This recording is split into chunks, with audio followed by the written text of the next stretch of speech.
Desde los estudios de WTMBN en Orlando, Florida, Estados Unidos, presentamos Noticiero Internacional con Alonso García.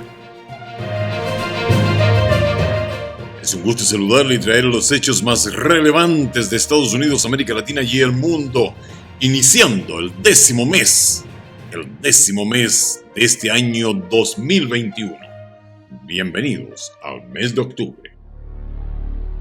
Estos son los titulares de la presente edición. Naciones Unidas reportó un descenso global en el número de contagiados y fallecidos por COVID-19. Con un 73% de inoculados, la comunidad hispana en Estados Unidos encabeza la tasa de vacunación y aumentan los precios de casi todos los productos en el país norteamericano. Volcán Kilauea en Hawái, uno de los más activos del mundo, entró en erupción esta semana. Una resolución bipartidista del Senado de Estados Unidos denuncia el incremento de la minería legal en América Latina. América Latina y el Caribe se preparan para lograr mayor autonomía en la crisis sanitaria del COVID-19, aunque las autoridades sanitarias insisten en la necesidad de recibir más donaciones de vacunas. Crisis en la frontera entre Colombia y Ecuador. Y en Venezuela surgen reacciones al anuncio de la Unión Europea de enviar una misión de observación electoral. Es el país más pobre de Sudamérica. 25% de los venezolanos viven en extrema pobreza. Miles de haitianos podrán solicitar asilo mientras permanecen en Estados Unidos y albergues empiezan a abrir sus puertas en El Paso, Texas, tal como nos va a informar desde el lugar de los hechos Alejandro Saldívar. Y unos 55 millones de desplazamientos internos hubo en el mundo durante el año 2020. Todo eso lo tenemos acá en Noticiero Internacional. Estamos presentando Noticiero Internacional, un recorrido por los acontecimientos que son noticia en Estados Unidos, América Latina y el mundo. Este es el momento indicado para quedar bien informado. Vamos a los hechos. Las Naciones Unidas reportaron un descenso global en el número de contagiados y fallecidos por COVID-19. Sin embargo, temen que la llegada del frío al hemisferio norte pueda provocar nuevos repuntes. Nos informa Héctor Contreras. La Organización Mundial de la Salud, OMS, advirtió una disminución de aproximadamente el 10% en la cantidad de nuevos casos y muertes por COVID-19 a nivel internacional. Y en una evaluación periódica de la pandemia, destacó que en los últimos 7 días se reportaron más de 3 millones de contagios y anunció que los descensos más grandes se presentaron en regiones como el Medio Oriente, el Pacífico Occidental y Estados Unidos. Por su parte, desde la Agencia de Salud de las Naciones Unidas advirtieron que esta cifra continúa con una tendencia a la baja y resultó favorable en comparación a la presentada a mediados de septiembre, cuando los nuevos infectados llegaron a casi 4 millones y el cual supuso la primera caída pronunciada en los últimos meses. En tanto, Europa no presentó una importante disminución en la cifra de muertes, pero sí se mantuvo en comparación con la semana anterior, mientras que en líneas generales en África se experimentó un crecimiento del 5%. La ONU, que en el último registro se reportaron unas 55,000 muertes en todo el mundo por COVID-19, lo que representa una baja en el número del casi 15%. Sin embargo, la OMS advirtió que ante el avance de la variante Delta y la llegada del frío al hemisferio norte, podría presentarse una nueva ola de infecciones y fallecimientos. Además, señaló que algunos gobiernos han relajado sus medidas de bioseguridad, como el uso de la mascarilla y el distanciamiento social, algo que beneficiaría a un repunte en la curva. Y es que se ha demostrado que en el invierno la enfermedad se expande con mayor facilidad.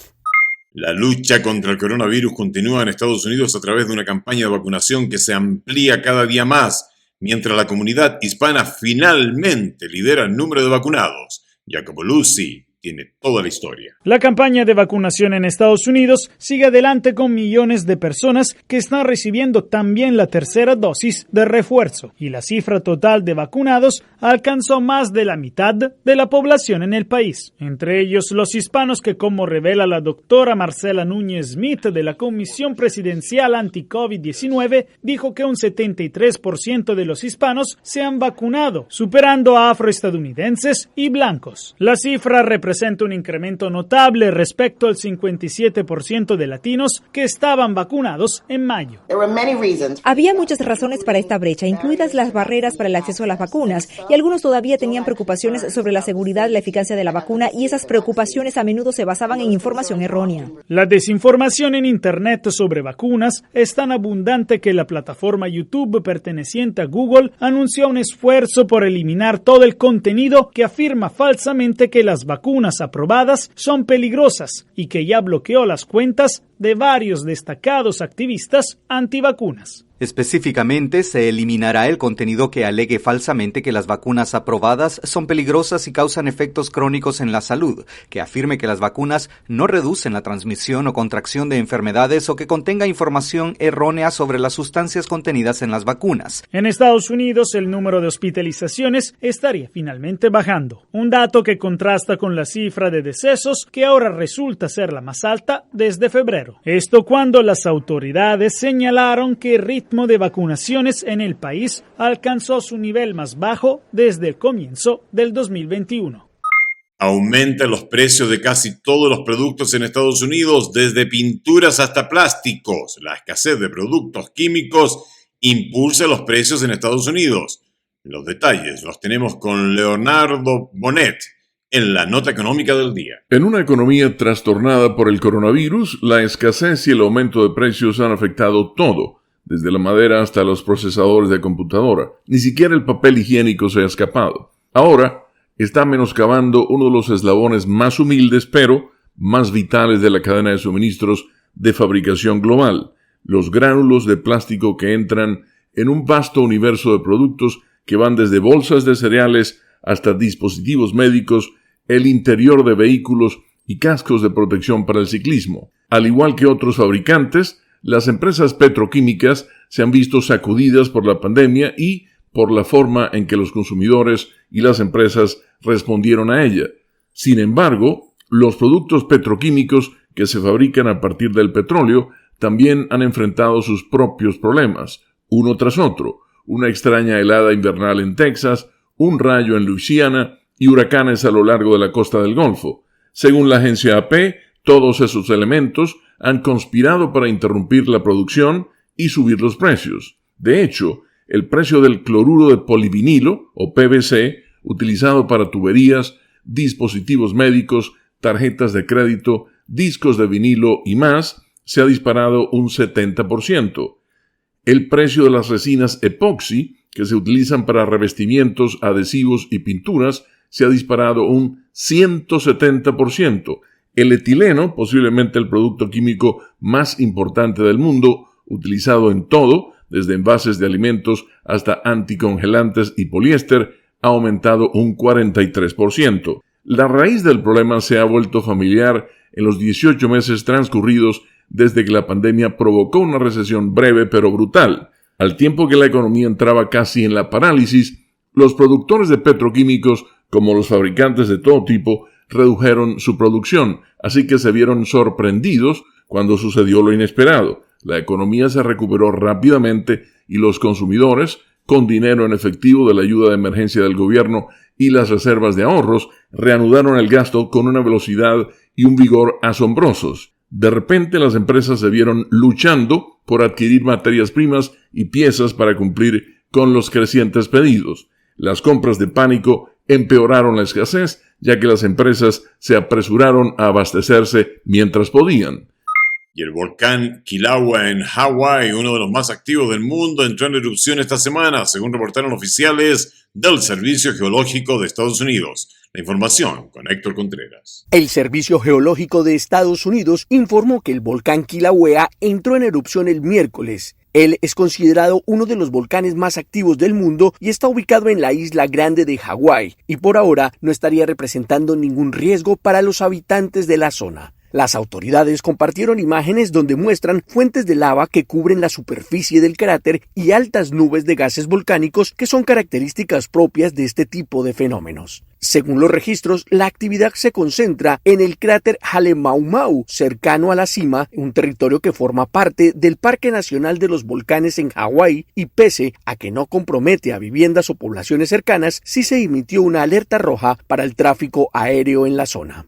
Por otra parte, Ken Hon, el científico a cargo del Observatorio de Volcanes de Hawái, hizo un análisis de la situación y aclaró que las señales indican que la lava permanecerá dentro del cráter, y agregó que no encontraron ningún indicio de que el magma se está dirigiendo a la parte inferior correspondiente a la zona habitada. A pesar de estas predicciones, sí hicieron una llamada para que los habitantes estén atentos a las informaciones locales, ya que los funcionarios han detectado un aumento en la actividad sísmica y una elevación del piso.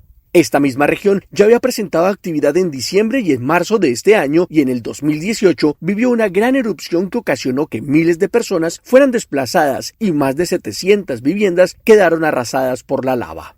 Simultáneamente, al otro lado del mundo, en La Palma, España, el volcán Cumbre Vieja sigue en actividad y completa su segundo día virtiendo lava en el océano Atlántico, creando un afloramiento rocoso de más de 500 metros de ancho que extiende la costa de la isla, algo que los especialistas consideran positivo, ya que evita que el flujo de lava no invada nuevos territorios. Hasta el momento, la erupción de este volcán ha destruido unas 800 edificaciones y ha causado daños importantes a la infraestructura de la isla. Una resolución bipartidista del Senado de Estados Unidos denuncia el incremento de la minería ilegal en América Latina y se compromete a trabajar en coordinación para poner fin a esta práctica ilegal. La información con Judith Martín. Un grupo bipartidista de senadores estadounidenses firmaron una resolución en la que describen los desafíos que la extracción y el tráfico ilegal de oro provocan para la seguridad, la estabilidad y el medio ambiente en América Latina. Hasta 5 senadores, entre los cuales se encuentran el demócrata y representante por Nueva Jersey Bob Menéndez, el republicano y representante por Florida Marco Rubio y el senador republicano por Texas Ted Cruz, se agruparon al presentar una resolución del Senado sobre el incremento de la minería y el tráfico ilícito de oro en la región. En este documento, además, señalaron el firme apoyo del Senado a los derechos de las poblaciones indígenas y rurales que sufren y se ven negativamente afectadas por el incremento de estas prácticas mineras fraudulentas. Mientras las ganancias económicas de este negocio ilegítimo superan a las generadas por la producción de cocaína, los senadores exhortan a los gobiernos pertinentes y a los actores de la industria a establecer una mejor coordinación para disminuir los riesgos que suponen estos flujos ilegales de oro que salen de zonas calientes como Venezuela, donde en torno al 90% del oro extraído en el país se hace de forma irregular, evadiendo los requisitos estándares. Los políticos estadounidenses aseguraron que la asombrosa proliferación de la minería ilícita durante la última década no solo ha degradado el medio ambiente y provocado abusos atroces de los derechos humanos, sino que también supone una amenaza para la seguridad nacional de Estados Unidos. En un intento de acabar con el peligro que estas actividades suponen para la salud y seguridad de las poblaciones del hemisferio occidental, los senadores se comprometieron a trabajar con sus socios de la región para contrarrestar los efectos de la minería ilegal y al mismo tiempo responsabilizar a quienes la toleran y promueven, y señalaron directamente al gobierno de Nicolás Maduro en Venezuela como uno de los responsables. América Latina y el Caribe se preparan para lograr mayor autonomía en la crisis sanitaria del COVID-19, aunque las autoridades sanitarias insisten en la necesidad de recibir más donaciones de vacunas. Información con Judith Martín. El ritmo de vacunación contra el COVID-19 en las Américas aumenta a velocidad muy lenta y tan solo el 35% de la población en el hemisferio ha sido completamente inmunizada. Y es importante señalar que se trata de una cobertura no equitativa, y es que mientras naciones como Chile o Uruguay ya han vacunado a más del 70% de sus residentes, todavía hay 10 países que no han vacunado ni al 10%. Llama la atención el caso de Haití, la nación más pobre de la región y donde ni el 1% de su población ha sido completamente protegida, una cifra alarmante. En este desolador escenario, la mayoría de países siguen teniendo acceso limitado a las vacunas, por lo que las donaciones de los países con más recursos económicos son una de las principales vías para solventar esta actual crisis de desigualdad de las vacunas, y se prevé que en los próximos meses América Latina y el Caribe recibirán decenas de millones de dosis contra el COVID-19. Sin embargo, desde la Organización Panamericana de la Salud también señalaron la necesidad de reducir la dependencia actual en los proveedores globales, y para ello, según la directora de la entidad, la doctora Carissa Etienne, es imprescindible invertir en la región. La OPS también está trabajando para expandir la capacidad de fabricación de nuestra región, para construir un suministro más sostenible y confiable de vacunas y tecnologías médicas. América Latina y el Caribe han importado casi todos los productos médicos que han utilizado durante la respuesta a COVID, y hoy estamos pagando el precio a medida que continuamos con demoras en la producción. La doctora Etienne aseguró que el hemisferio cuenta con la capacidad y la pericia suficientes para disminuir la dependencia en los proveedores mundiales, y ya trabajan en ello a través de 2 proyectos que están desarrollándose en Argentina y Brasil, con la misión de acelerar el desarrollo y producción de vacunas contra el COVID-19. Nos vamos a Colombia. El cierre de la frontera entre Ecuador y Colombia tiene en la quiebra económica a los comerciantes colombianos, que amenazan con bloquear el paso internacional.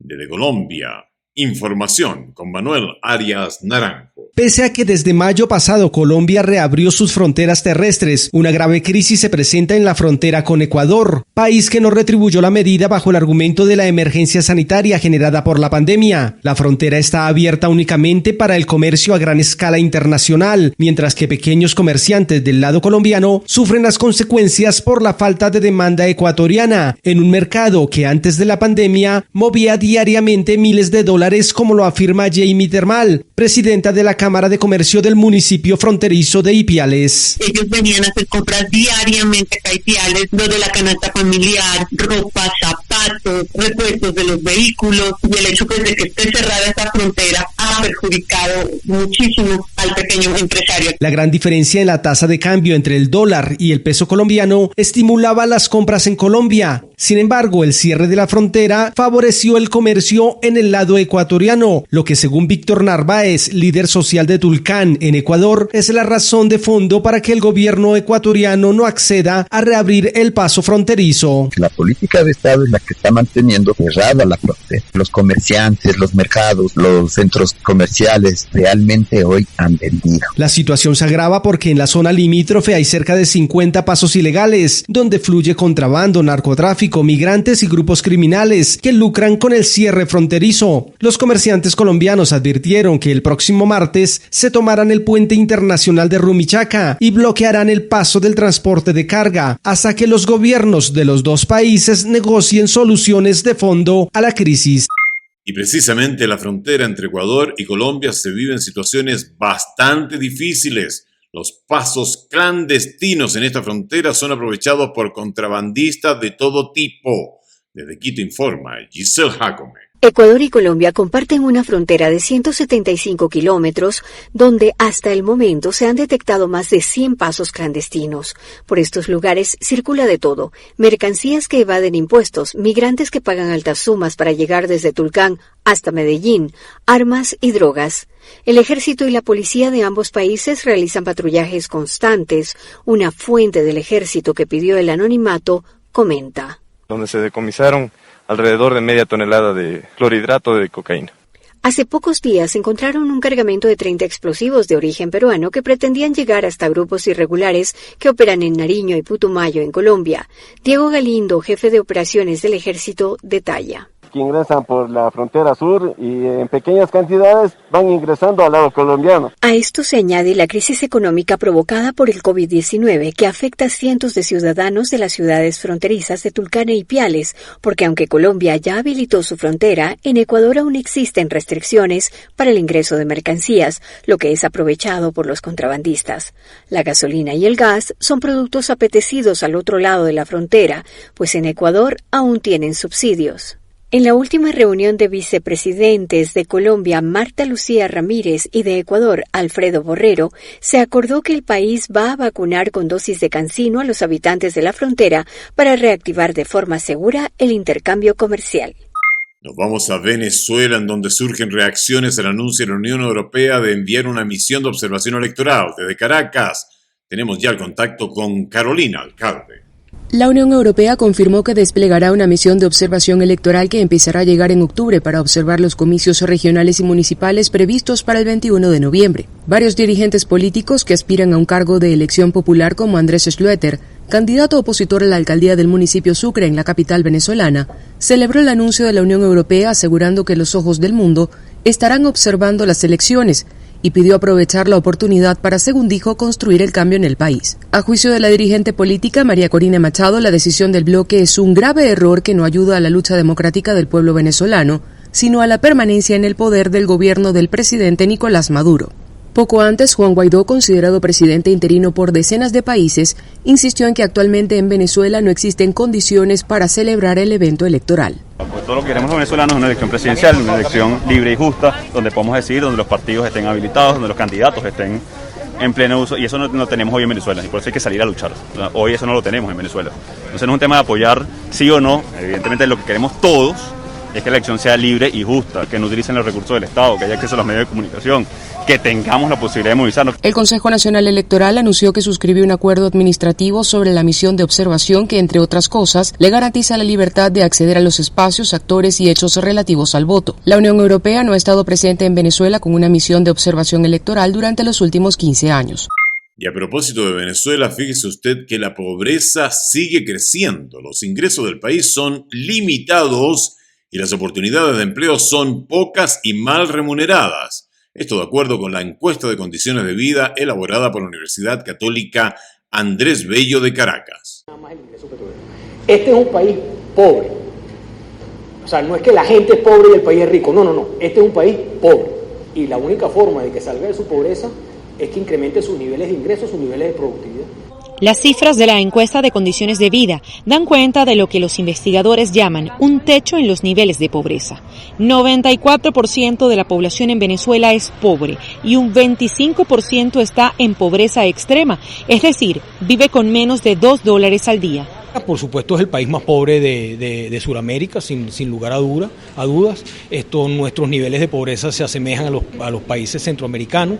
El estudio revela que para los ciudadanos en edad activa, el empleo formal no es atractivo porque los salarios mensuales rondan entre $13 y $60.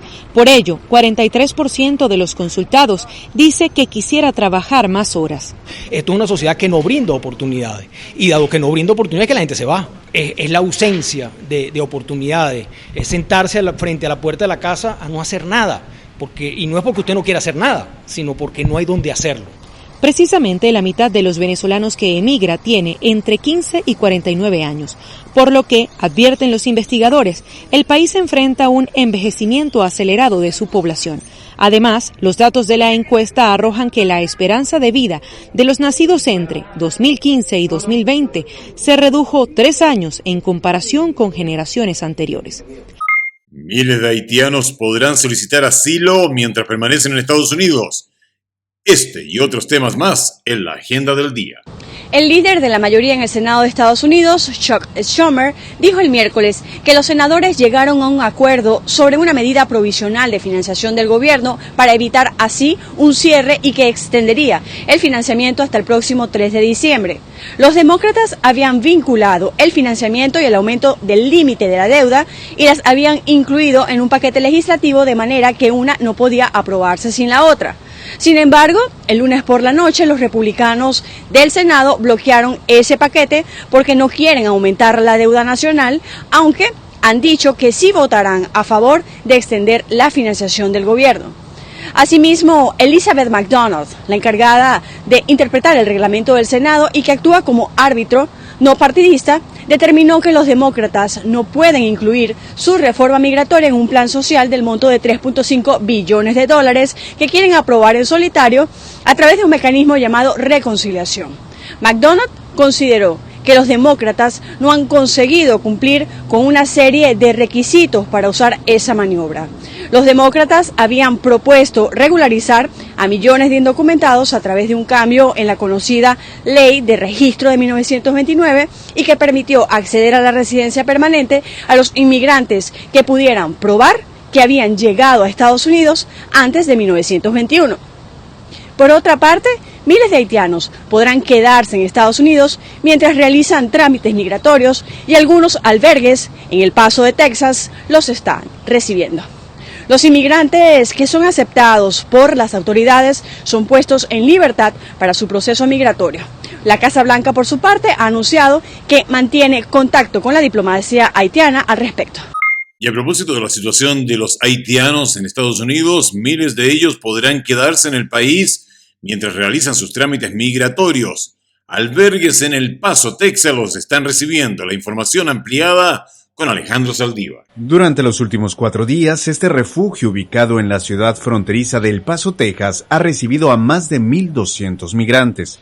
La mayoría son haitianos procedentes de varios países quienes por primera vez duermen bajo un techo en los Estados Unidos. 798 eran de Haití, 144 de Chile, 43 de Brasil. Es en este tipo de camas donde los migrantes pasan desde 24 hasta 48 horas mientras recorren los Estados Unidos hacia otras ciudades. Por fin los sacaron del puente.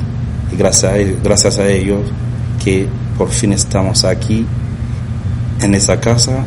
Los migrantes han sido liberados por las autoridades estadounidenses tras su estancia en el puente internacional de Del Río, a la espera que sus familiares o amigos los reciban en otras ciudades del país mientras procesan solicitudes de asilo. Y a salir de aquí vamos a dar cuenta que lo están deportando varios de nosotros. Es horrible, no solamente personas solteros y solteras, también hay familia con bebé. Las autoridades rastrean a estas personas con un grillete electrónico, aunque en los últimos días las autoridades migratorias han deportado alrededor de 2,000 migrantes en vuelos directos a Haití. Y esto es un dato interesante y también escalofriante. Al sumar 55 millones de desplazados internos, el año 2020 trajo la cifra global más alta registrada a lo largo de la historia. Un panel de alto nivel de la ONU destacó la necesidad de compromiso de los gobiernos. Laura Sepúlveda, desde Nueva York, nos tiene los detalles. Conflicto y violencia, al igual que desastre y cambio climático, han sido identificados como los factores centrales del desplazamiento, incluso entre quienes no alcanzan a cruzar fronteras. Año a año la cifra aumenta. En 2020, 55 millones de personas vivían en esta condición en el mundo. Más de 30 millones de ellos eran menores y jóvenes. Los desplazados internos son ciudadanos y como ciudadanos tienen derechos, exactamente los mismos derechos que cualquier otro ciudadano del país. Y el principio de apropiación nacional significa que los estados tienen la responsabilidad de abordar su difícil situación como ciudadanos con derechos y no con una simple perspectiva existencial. Responsabilidad que, según el secretario general de la ONU, deberían asumir los gobiernos para que haya prevención, respuesta y facilitación de soluciones. En Colombia, un sistema de alerta temprana a partir de monitoreos de la Defensoría del Pueblo ha sido identificado como útil por el reporte de la ONU. La ex representante de Políticas Internacionales de la Unión Europea, Federica Mogherini, destacó labores específicas que deben ser asumidas a nivel mundial. Mejorar la priorización requiere que se combinen una serie de factores que incluyen acceso a asesoramiento técnico y apoyo a la capacidad, incluso a través del aprendizaje de persona a persona, la participación constructiva de las organizaciones regionales, la rendición de cuentas ante el comportamiento dañino. Según destacó en el reporte Cecilia Jiménez Damari, relator especial sobre los derechos humanos, la experiencia del desplazamiento interno a menudo incluye violaciones y abusos masivos de los derechos humanos antes, durante y después del desplazamiento, cuyas consecuencias continúan mientras las personas permanecen desplazadas e incluso después de haber logrado el regreso físico, la integración local o el asentamiento en otro lugar. Pese a que cifras revisadas del gobierno estadounidense indican que la economía creció en un 6,7% durante el segundo trimestre, La Asociación Nacional de Economía de Estados Unidos redujo de 6,7 a 5,6% su pronóstico de crecimiento económico para 2021. Es fundamentalmente un entorno en el que la situación de salud se ha deteriorado durante la última parte del verano, así como un entorno en el que hay problemas persistentes de oferta que contraen la demanda y limitan la actividad económica. Llegamos así al término del noticiero internacional de hoy, viernes 1 de octubre del 2021. Agradecemos porque nos ha permitido acompañarle durante toda la semana trayéndole los hechos más relevantes de Estados Unidos, América Latina y el mundo. Esta es una producción de la WTMBN. Nuestro agradecimiento de Broadcasting Board of Governors por el apoyo que nos da con corresponsales en los lugares de los hechos para traerle información siempre de primera mano. A nombre de todo el equipo y el mío personal, les deseamos un maravilloso viernes, un extraordinario fin de semana y por favor, cuídese mucho.